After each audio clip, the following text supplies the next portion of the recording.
بسم اللہ الرحمن الرحیم۔ رسول اللہ صلی اللہ علیہ وسلم رمضان المبارک میں کون سی دعائیں زیادہ کرتے تھے؟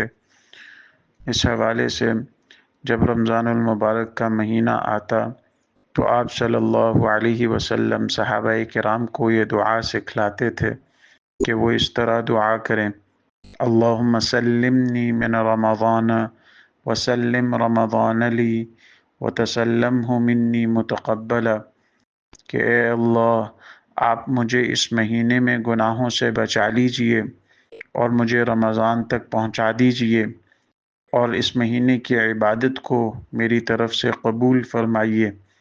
اور طبرانی میں روایت ہے کہ مسلمان رمضان کا مہینہ داخل ہونے پر یہ دعا کیا کرتے تھے: اللہم اضل شہر رمضان وحضر فسلمہ لی وسلمنی فیہ وتسلمہ منی، اللہم ارزقنی صیامہ وقیامہ صبرا واحتسابا وارزقنی فیہ الجد والاجتہاد والقوة والنشاط وأعذني فيه من السامة والفطرة والكسل والنعاس ووفقني فيه ليلة القدر واجعلها خيرا لي من 1000 شهر، کہ اے اللہ، رمضان کا مہینہ قریب آ گیا، پس آپ اس مہینے کو میری سلامتی کا ذریعہ بنائیے اور مجھے اس مہینے میں گناہوں سے محفوظ فرمائیے اور میری طرف سے اسے سلامتی والا بنائیے۔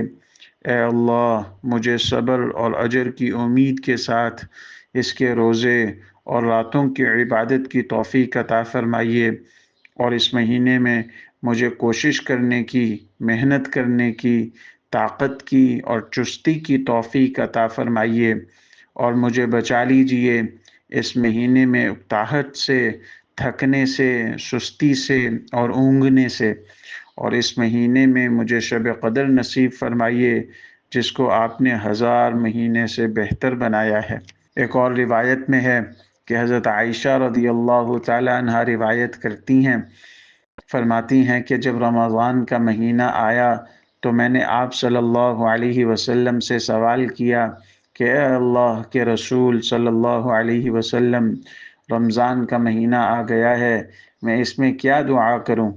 تو آپ صلی اللہ علیہ وسلم نے فرمایا، یہ دعا کیجئے: اللہم انک عفو تحب العفو فاعف عنی، کہ اے اللہ، تو معاف کرنے والا ہے، معافی کو پسند کرتا ہے، پس مجھے معاف فرما دے۔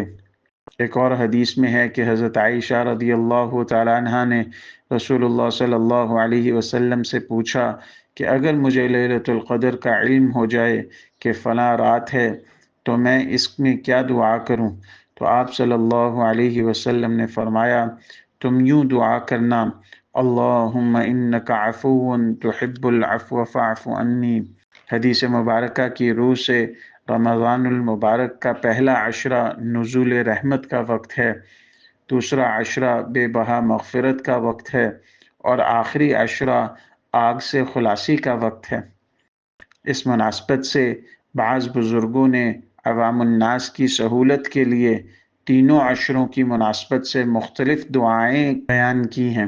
پہلے عشرے میں یا حی یا قیوم برحمتک نستغیث، یا رب اغفر وارحم وانت خیر الراحمین۔ دوسرے عشرے میں استغفر اللہ ربی من کل ذنب واتوب الیہ، یا استغفر اللہ الذی لا الہ الا هو الحی القیوم واتوب الیہ، یا استغفار کے دیگر کلمات۔ اور تیسرے عشرے میں اللہم انک عفو تحب العفو فاعف عنا، اور اللہم اعتق رقابنا من النار۔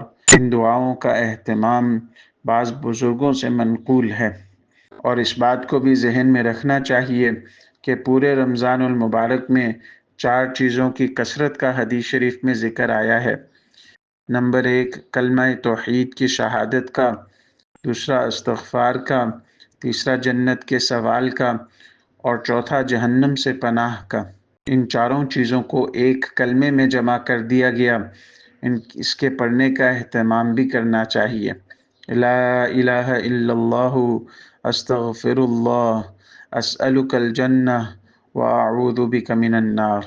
اس لیے مذکورہ دعاؤں کے اہتمام کے ساتھ اللہ سے اس کی رحمت، مغفرت، سلامتی ایمان و بدن، فلاح دارین اور ہر طرح کی خیر کا سوال بکثرت کرنا چاہیے۔ اور یہ بھی بات واضح رہے کہ رمضان المبارک کے 3 عشروں کے لیے الگ الگ دعائیں احادیث مبارکہ میں وارد نہیں ہوئیں، البتہ لیلۃ القدر کے لیے اللہم انک عفو تحب العفو فاعف عنی، یہ حدیث عائشہ رضی اللہ تعالیٰ عنہ سے ثابت ہے۔ باقی دعائیں پورے رمضان المبارک میں ہر وقت کی جا سکتی ہیں۔ بزرگوں نے الگ الگ عشروں کی دعائیں عامۃ الناس کی سہولت کے لیے بتائی ہیں، تاکہ ان کا اسی طرح پڑھنا سنت ہے۔ اللہ جل شانہ عمل کی توفیق عطا فرمائے۔ وآخر دعوانا ان الحمد للہ رب العالمین۔